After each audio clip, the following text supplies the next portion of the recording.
Hey everybody, and welcome back to Benny and Leon. Today's episode, we're in a race against time because QR got cancelled, so we're now heading to Lakeside a week earlier. And we got plenty to do.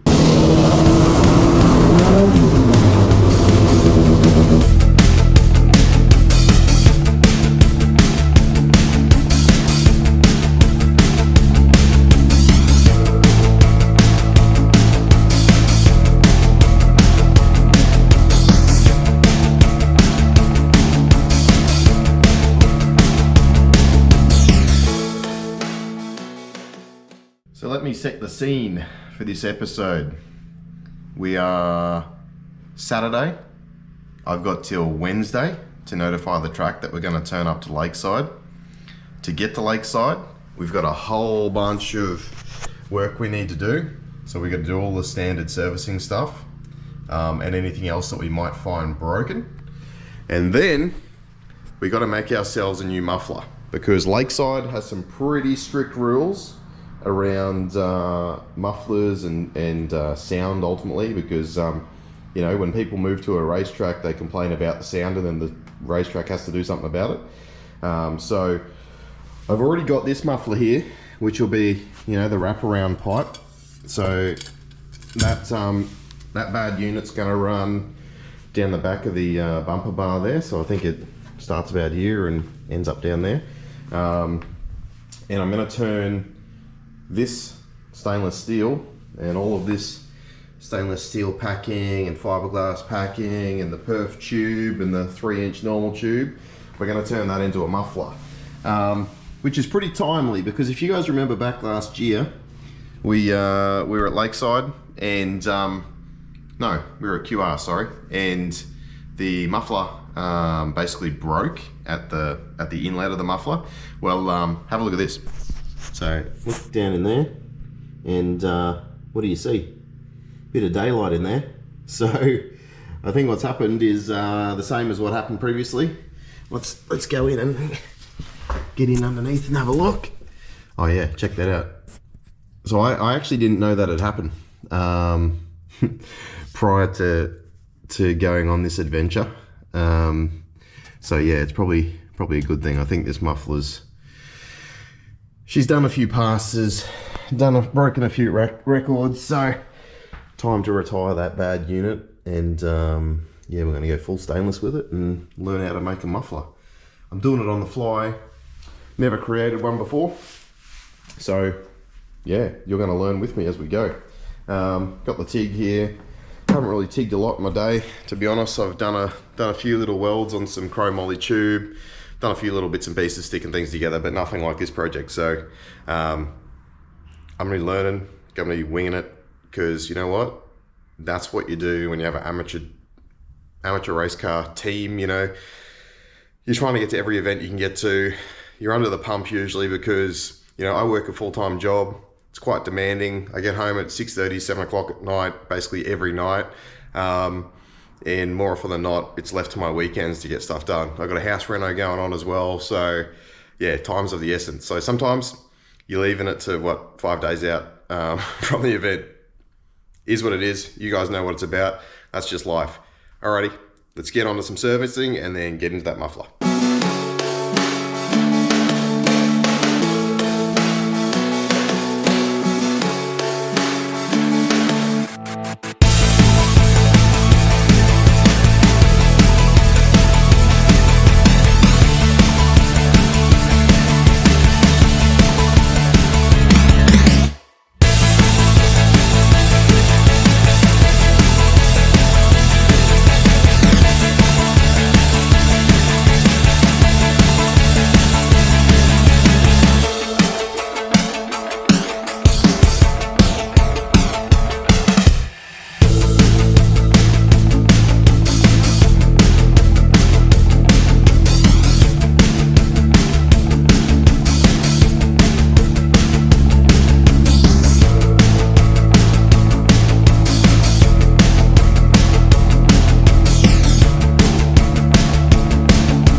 about halfway through servicing the car, and I'm about to pull out the third member, or the pumpkin as they call it in the diff. We've had a really sort of slight leak for a while, so I thought either way I may as well pull it out, make it stop leaking. But I am a little bit concerned because the last time I had this, the actual third member and the carrier was actually hairline cracked. I'll just throw a little picture up now so you can check that out. But yeah, so hopefully we're not dealing with that. We're just dealing with a bit of sealant or something that's disappeared. But guess we're going to find out.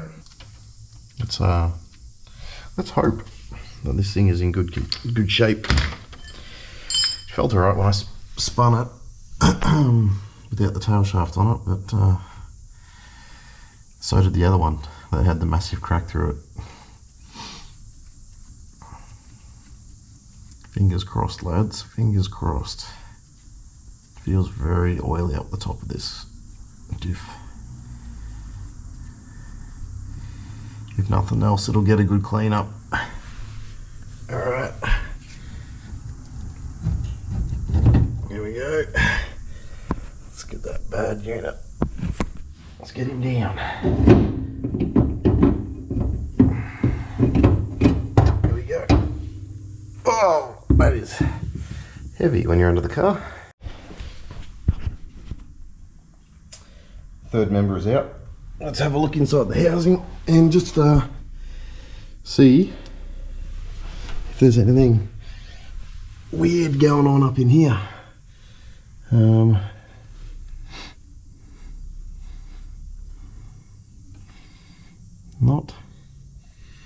Doesn't seem like it. Let's use the camera as the bore scope. Let's get down inside there.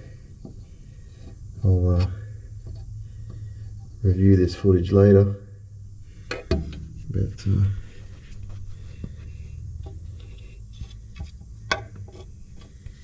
we can get in there and have a look at. It actually looks pretty good. I'll get the rest of that oil out because it looks a little bit dirty, but yeah, no, looking good, which is awesome. Alright, in this diff I've still got studs in it. You'll find in the other diff on Betty, I've replaced these studs with bolts, but studs are, I think studs are actually better and easier because you can slide them up onto the stud as opposed to trying to put a bolt in while you're holding something heavy. I mean, it sits in there, but it's just not as nice. Alright, let's go take a look at the third member. We did have a moment at Rotor Revival last year where I'd overfilled the diff and it had spat a bit of diff oil over the top, and I mean, that's probably what we're seeing, so maybe it's just been remnants of that. The diff doesn't feel too bad. I mean, it's got probably a touch more backlash than I'd like to have in it, but I think it'll live through another race meet, and then we can pull it out and redo it. Interesting things to note are these little guys, these little pads. You might have seen in the diff there, inside the housing, you get those two sort of circles. Well, these actually set up against it, and what they do is they stop these caps from walking sideways, essentially, because these caps are obviously holding the bearings in, and holding your diff located, you know, holding that crown wheel located central to the pinion. And if you have any movement in there, well, goodbye your alignment, and potentially start smashing gears apart. So pretty important, those little dudes. I'm going to flip it over and have a closer look. I'll try and put the camera down so we can see that. Oh!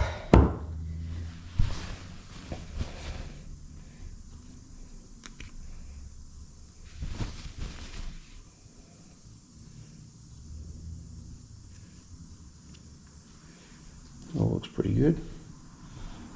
Another little trick for young players is these, hopefully you guys can see this, but my hands are all greasy, so I don't really want to go touching the GoPro. But sometimes these bolts, when they're torqued to spec, they'll actually break off. And they'll break off, and you won't even know it. I actually had one break off one day, and I was going to put the diff back in the car, and I could hear something rattling around. I thought, that's a bit weird. And it ended up being one of these bolts. And apparently it's quite common in like tractors and other bits of machinery for that to happen. So you can imagine if one of them fell off and then found its way into the gear set, it wouldn't be the best day in the world, would it? But everything else is looking good here. I'm going to clean it up, have a bit more of a closer inspection, and throw it back in probably. Just thrown the third member back in it and gooped it up and just run on the torque wrench over it. Nearly finished for the day, so it's about 10:30 at night on Saturday, and yeah, getting a bit tired, so we'll crack on tomorrow with the muffler. But most of the servicing is done and it's come up pretty good. Got to fill the transmission. Got to fill the transmission up down there. Whoops. Yeah, got to fill that up tomorrow, and then onto the muffler. It's gonna be awesome. Can't wait. But check that through there. Not happy, Jan. But we'll sort that out tomorrow.